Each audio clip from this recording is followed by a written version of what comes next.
Hi friends. तो कैसे हैं आप लोग। चलिए, हम लोग जो अपना कर रहे थे सीजीएल के लिए, या फिर सीजीएल नहीं, जीके जीएस के का जो हम लोग क्लास कर रहे थे उसी को हम लोग आगे करते हैं। तो आज है अपना डे 6। चलिए स्टार्ट करते हैं। वैसे भी तो आप लोग यहीं तक वीडियो देखते हो, कोई नहीं, चलिए कंटिन्यू करते हैं। तो सबसे पहला क्वेश्चन है, भारतनाट्यम दक्षिण भारत के धार्मिक विषयों और डैश के आध्यात्मिक विचारों को व्यक्त करता है। तो भारतनाट्यम जो है ना वो शैव धर्म से रिलेटेड है। तो भारतनाट्यम दक्षिण भारत के धार्मिक विषयों और शैव धर्म के आध्यात्मिक विचारों को व्यक्त करता है। फिर अगला यहाँ पे हम लोग देख सकते हैं, एक जैन धर्म है। जैन धर्म और बुद्ध धर्म को लेकर बहुत सारे क्वेश्चन संबंध है हमारे एग्जाम में। तो चलिए हम लोग एक बार इसको डिस्कस कर लेते हैं।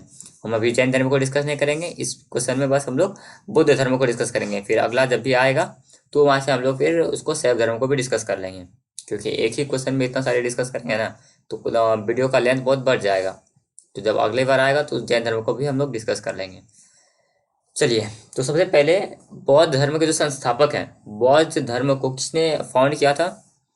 तो बौद्ध धर्म के फाउंडर हैं गौतम बुद्ध। गौतम बुद्ध, अच्छा, बौद्ध धर्म के फाउंडर गौतम बुद्ध हैं। अच्छा, इनका जन्म कब हुआ था। इनका जन्म 583 बीसी में हुआ था। अच्छा, बीसी का मतलब आई होप कि आप लोग समझ रहे हैं। अगर समझ रहे हैं तो बीसी क्या होता है कमेंट में लिखकर आप शेयर कर सकते हैं। 583 बीसी में हुआ था। और कहाँ पे हुआ था। लुम्बिनी नेपाल में। कहाँ है। लुम्बिनी नेपाल में, लुम्बिनी में हुआ था बौद्ध गौतम बुद्ध का जन्म। अब गौतम बुद्ध से रिलेटेड कुछ इसका स्टेज ऑफ लाइफ है, उससे रिलेटेड कुछ उसका नाम दिया गया है। जैसे कि जब ये 9 साल के थे ना, तो इन्होंने क्या किया, अपना घर छोड़ दिया था। घर छोड़ दिया था, तो घर छोड़ के जब सन्यासी बनने निकले थे तो उसका नाम क्या है, उसका नाम रख दिया गया है महाभिष्क निष्कर्मण। क्या ऐसा नाम है, मैं लिख देता हूँ, महाविनिष्कर्मणा। ये पूछा जाता है कि महाविनिष्कर्मणा क्या है, तो आपको बताना होगा। ऑप्शन में दिया रहेगा कि 9 साल की उम्र में गौतम बुद्ध अपना घर गृह त्याग कर दिए थे। उसको, उस प्रोसेस को, उस इंसिडेंट को महाविनिष्कर्मणा के नाम से जानते हैं। और एक है निर्मना, ये भी पूछा जाता है। निर्मना, निर्मना क्या क्या है कि जब गौतम बुद्ध अपना घर छोड़ दिए थे तो 35 साल में, जब ये प्रैक्टिस कर ही रहे थे, अपना जो है क्या बोलते ध्यान कर रहे थे, तो 35 साल में इसको इनलाइटमेंट मिला था। महाज्ञान की प्राप्ति हो गई थी 35 साल में, इनलाइटमेंट। तो ये जो इनलाइटमेंट है ना, इसका नाम दे दिया गया निर्वाणा। निर्वाणा किसको बोलते हैं, जब गौतम बुद्ध को 35 साल में इनलाइटमेंट मिला था, महान ज्ञान की प्राप्ति हुई थी, तो इस प्रोसेस का नाम, इस घटना का नाम निर्वाणा रखा गया है। और ये हुआ कहाँ था, ये एक पीपल पेड़ के नीचे बैठे बैठे निरंजना रिवर के पास, निरंजना रिवर के पास बैठे हुए थे। एक पीपल का पेड़ था, उसी के नीचे ध्यान लगा रहे थे। तो 35 साल की उम्र में इसको महाज्ञान की प्राप्ति हुई थी। और इससे रिलेटेड कुछ कुछ एक्स्ट्रा भी चीज़ हम लोग देख लेते हैं। इसने जो फर्स्ट सरमन दिया था ना, फर्स्ट उपदेश, सरमन नहीं लिख रहा हूँ मैं, हिंदी में लिख रहा हूँ। फर्स्ट उपदेश किसको दिया था, तो फर्स्ट उपदेश इसने दिया था सारनाथ में, ठीक। और इसका प्रथम शिष्य कौन था, तो इसके प्रथम शिष्य जो थे वो तपस्सु और भुल्लक थे। तपस्सु एंड भुल्लक, तपस्सु एंड, सॉरी, भुल्लक, भुल्लक नहीं, भाल्लुक, उसका नाम भी ऐसा है ना, तपस्सु एंड भाल्लुक फर्स्ट शिष्य थे। अच्छा, पहले फीमेल शिष्य, महिला शिष्य कौन थी, तो इसकी मौसी थी, उसका नाम क्या था, प्रजापति गौतमी। प्रजापति गौतमी। देखिए, आज जब मैंने एक जीके जीएस का स्टडी वीडियो डाला है सीजीएल के लिए, तो आप उसको देखिएगा। उसमें जिसमें प्रीवियस ईयर का बात किया हो ना, तो वो यही है। आपको इसी तरह से प्रीवियस ईयर करना है विथ एक्स्ट्रा फैक्ट, ठीक है। ऐसा अभी तो बहुत सारे इसे यूट्यूब में स्टार्ट हो गया है। तो आप इसी तरह जब भी अगर फॉलो करना है ना, तो आप इसी तरह एक्स्ट्रा फेट के साथ कीजिएगा, क्योंकि आप खुद से तो इतना सारा आपको याद नहीं होगा। तो आप इसीलिए मैं इस तरह का वीडियो से लाता हूँ जिसमें एक्स्ट्रा फेट बताता हूँ, वैसा भी वैसा एक्स्ट्रा फेट जो कि एग्जाम में बस पूछे जाते हैं, वैसा एक्स्ट्रा फेट, ऐसा नहीं कि कोई भी एक्स्ट्रा फेट बताता हूँ। जो एग्जाम में आया हुआ है उन्हीं को हम लोग बस यहाँ डिस्कस करते हैं।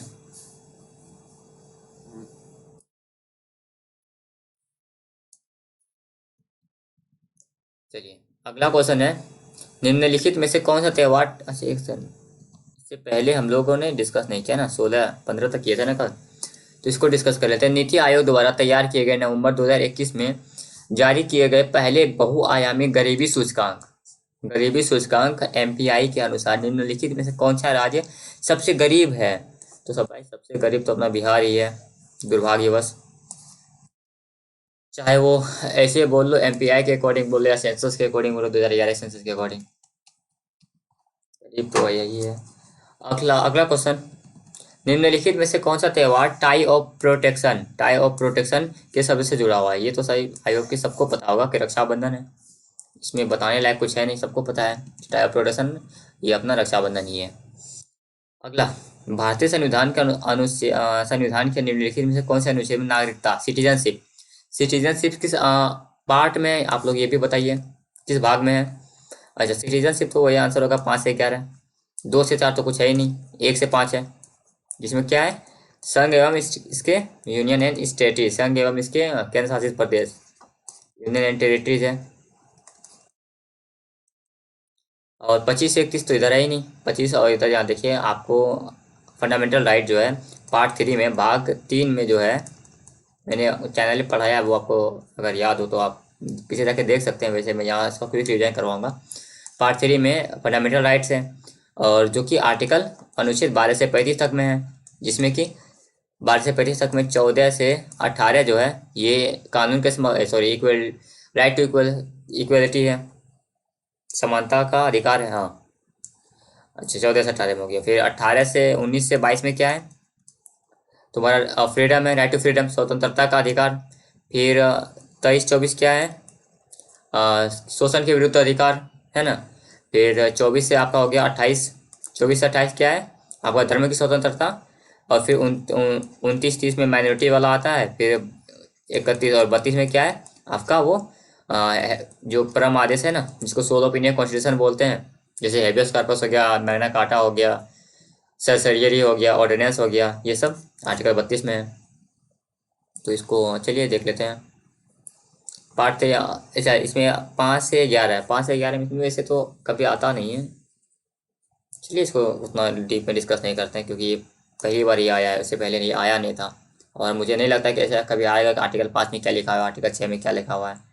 अगर किसी अगले एग्जाम में कहीं आएगा तो फिर हम लोग उसको डिस्कस करेंगे। अगर इस पे से पूछ लिया कि आर्टिकल 5 में क्या, आर्टिकल 6 में क्या है, तो फिर हम लोग वहाँ पूरा पूरा 5 से 11 तक में पढ़ लेंगे। अगला क्वेश्चन, एकल बैडमिंटन की कोर्ट की लंबाई कितनी होती है? तो ये 13.40 होती है, एकल बैडमिंटन कोर्ट की लंबाई।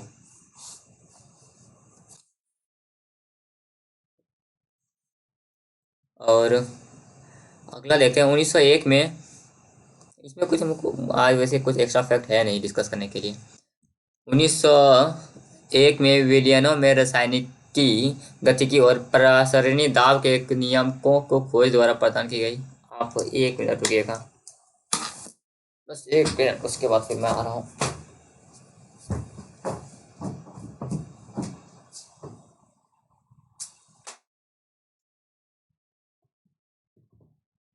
हेलो गाइस, तो कोई नहीं, आपको इस असुविधा के लिए दिल से खेद है, बोलते हैं ना असुविधा के लिए खेद है, वही है बिल्कुल एकदम सच्चा वाला खेद। तो मैं वापस आ चुका हूँ। चलिए देखते हैं फिर से, जो भी आपको यहाँ पे परेशानी हुई है उसके लिए मैं दिल से क्षमा मांगता हूँ, ठीक ना। दिल से क्षमा मांग लिए, अब चलिए हम लोग इसको आगे करते हैं। अच्छा, इसमें हम लोग ये पढ़ ही लेते हैं कुछ कुछ, इसमें बैडमिंटन से रिलेटेड है ना, तो खेल से रिलेटेड कुछ कुछ पढ़ लेते हैं। आज हम लोग डिस्कस करेंगे इधर, थोड़ा कलम का ये इंक बदल लेते हैं, देखने में एकदम धांसू लगना चाहिए, तब ना बात बनेगा। अरे भाई हो जा भाई। तो हम लोग आज पढ़ेंगे number of players in a game, यानी कि एक खेल एवं खिलाड़ी, नहीं खेल खिलाड़ी नहीं, एक खेल में कितने खिलाड़ी लगते हैं वो। तो सबसे पहला बेसबॉल। बेसबॉल में कितने खिलाड़ी हैं, लगते हैं 9। उसके बाद रग्बी फुटबॉल, रग्बी फुटबॉल इसमें कितने, 15। और फिर पोलो, इसमें 4। खो खो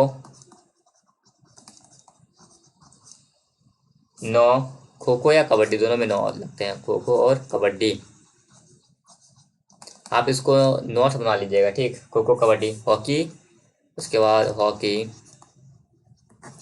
फुटबॉल, एक सेकेंड, हाँ ठीक है, हॉकी फुटबॉल और क्रिकेट।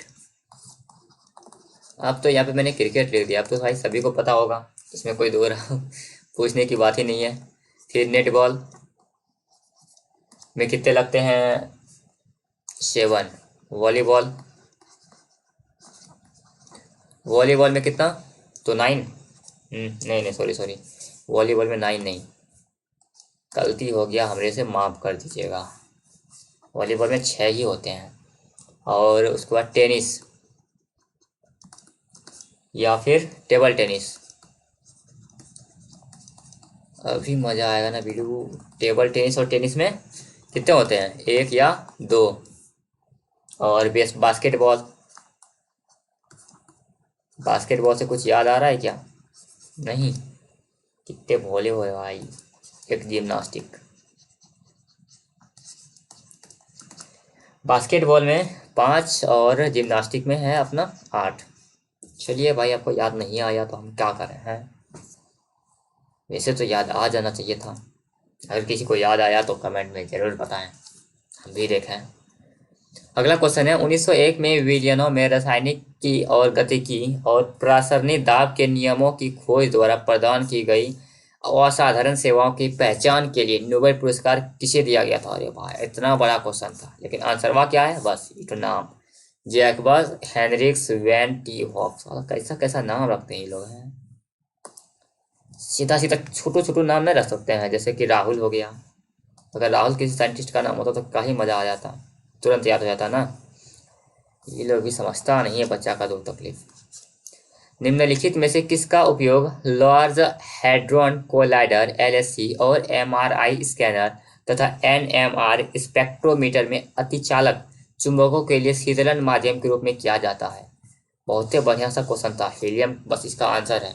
वैसे तो ये मैं क्या ही बता रहा हूँ, इसमें तो एक्स्ट्रा करके बताना होगा, नहीं तो आप लोग बोलिएगा, क्या बोलिएगा, खाली ये आंसर वाह देख के बता देता है। चलिए एक्स्ट्रा फैक्ट हम लोग इसमें डिस्कस करते हैं। एक्स्ट्रा और फैक्ट, क्या ही बात है। एक्स्ट्रा फैक्ट में सबसे पहले एक क्वेश्चन आया हुआ था मरकरी से, ये आया हुआ था CHSL में। पहले तो जान लेते हैं मरकरी का ये जो होता है, क्या बोलते हैं, एटॉमिक नंबर, परमाणु संख्या, ये 80 होता है। और मरकरी को जानते हैं, जब इसको आप 357 डिग्री में क्या कीजिएगा, गर्म कर दीजिएगा ना 357 डिग्री में, तो इस डायरेक्ट सॉलिड से लिक्विड नहीं बनता है, डायरेक्ट गैसीय बन जाता है। और इस प्रोसेस को क्या बोलते हैं, ये आप लोग जरा कमेंट में बता दीजिएगा, कमेंट करके, कि सॉलिड से जब डायरेक्ट गैस बनते हैं तो उस प्रोसेस को क्या ही बोलते हैं। अगला क्वेश्चन, क्वेश्चन नहीं एक्स्ट्रा फैक्ट जो कि आया हुआ है, एक बार आया हुआ था कि आर्सेनिक का आप सिंपल तो बता दीजिए, तो AS होता है। एक बार पूछा गया था कि जो ओजोन है ना, क्वेश्चन आया था ओजोन किसका एलोट्रैप होता है, समस्थानिक। ओजोन किसका समस्थानिक होता है, तो ये सबको पता होगा कि ऑक्सीजन का होता है, O3 का। और एक बार आया हुआ था क्वेश्चन कि केसरी साइट, केसरी, क्या क्या लिख रहा हूँ मैं, केसरी, केसरी राइट था वो, हमको सारा ज़्यादा ही देश से प्रेम हो गया है, हम केसरी राइट को केसरी बोल रहे हैं, के से, हो जा भाई, भाई थोड़ा सा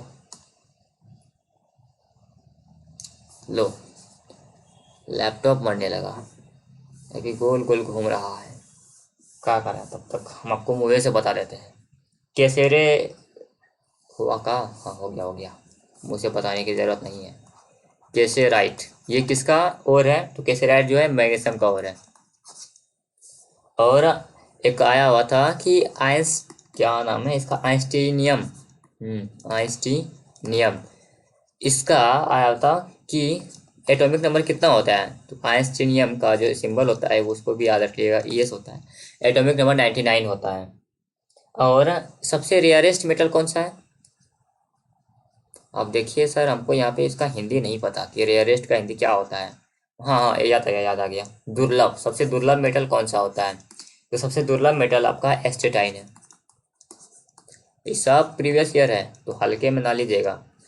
कोई भी फैक्ट आपको याद नहीं है तो आप अभी याद कर लीजिए। आर्सेनिक का सिंबल एस होता है। ओजोन जो है ऑक्सीजन का एलोट्रॉफ है। केसेराइट जो मैग्नीशियम का आपका और हो गया अयस्क, केसेराइट मैग्नीशियम का अयस्क है। आइंस्टीनियम, आइंस्टीनियम जो है ES सिंबल होता है, उसका एटॉमिक नंबर 99 है। और मरकरी को जब 357 डिग्री सेंटीग्रेड पर गर्म करते हैं तो वो सॉलिड से डायरेक्ट गैस में बदल जाता है। चलिए अगला देखते हैं। अगला क्वेश्चन, निम्नलिखित में से कौन सा राज्य तापी बेसिन का हिस्सा नहीं है? तो वो राजस्थान है। क्यों? क्योंकि ये तीनों तापी बेसिन का हिस्सा है। समझे कि नहीं? तापी बेसिन में अगर हम आपको बताएं तो ये जो अपना महाराष्ट्र है ना, ये 80% एरिया तापी बेसिन का ये महाराष्ट्र में है। और तापी बेसिन है कहाँ? तो ये वही, इसको आप देख लीजिए, दक्कन प्लेट्यू जो अपना है, दक्कन का पठार, उसके नॉर्थ पार्ट में है। नॉर्थ पार्ट में दक्कन के पठार जो है उसका नॉर्थ पार्ट में आपका ये है। किस औद्योगिक नीति में अति लघु उद्योग या इकाई के लिए निवेश सीमा बढ़कर 2 लाख करी गई थी? वो 1980 में क्या गया था? देखो भाई, हमको जहाँ पे लग रहा है कि हम यहाँ पे कुछ बता सकते हैं या फिर इससे रिलेटेड पहले कुछ आया था तो हम उसको जरूर एड ऑन करते हैं। अब जबरदस्ती तो काहे कुछ नहीं एड कर देंगे एड ऑन। जब लगेगा कि कुछ एड ऑन करने वाला है, कुछ जोड़ सकते हैं इसमें, तभी ना जोड़ेंगे। चोल प्रशासन में, जैसे यहाँ पे है, चोल प्रशासन में गाँव में सदन होती थी जो मुख्य रूप से ब्राह्मणों द्वारा बसाई गई थी। उसको क्या बोलते हैं? उसको सभा बोलते हैं। अभी भी तो वही बोलते हैं ना, जो गाँव में एक बैठक होता है तो सब बोलते हैं सभा बैठा है। चलिए, चोल प्रशासन से रिलेटेड हम लोग कुछ कुछ पढ़ लेते हैं। सबसे पहले कि चोल प्रशासन का साइन क्या था, सिंबल, चिन्ह। तो ये लोग बहुत ही महान हुआ करता था, इसलिए इसका सिंबल था टाइगर। देखिए बाघ को ये लोग सिंबल बना रखा है। अच्छा, ये तो बढ़िया है। लास्ट रूलर कौन था? और लास्ट रूलर पूछ भी किए हैं तो फर्स्ट टू बता देना। फर्स्ट कौन था और तब ग्रेटेस्ट कौन था?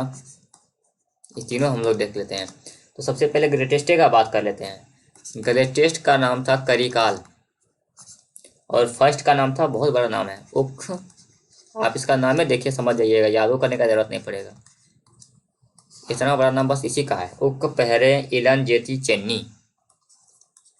इलन जेती चेन्नी।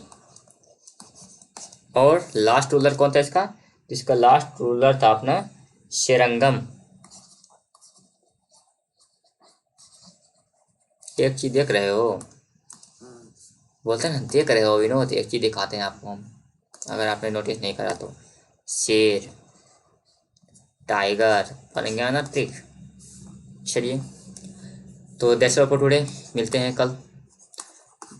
और अगर ये वीडियो आपको पसंद आया हो तो मेक श्योर कि चैनल को सब्सक्राइब कर दीजिए, वीडियो को लाइक कर अपने दोस्तों के साथ शेयर भी कर दीजिए। आई होप कि ये पसंद आया ही होगा। थैंक्स।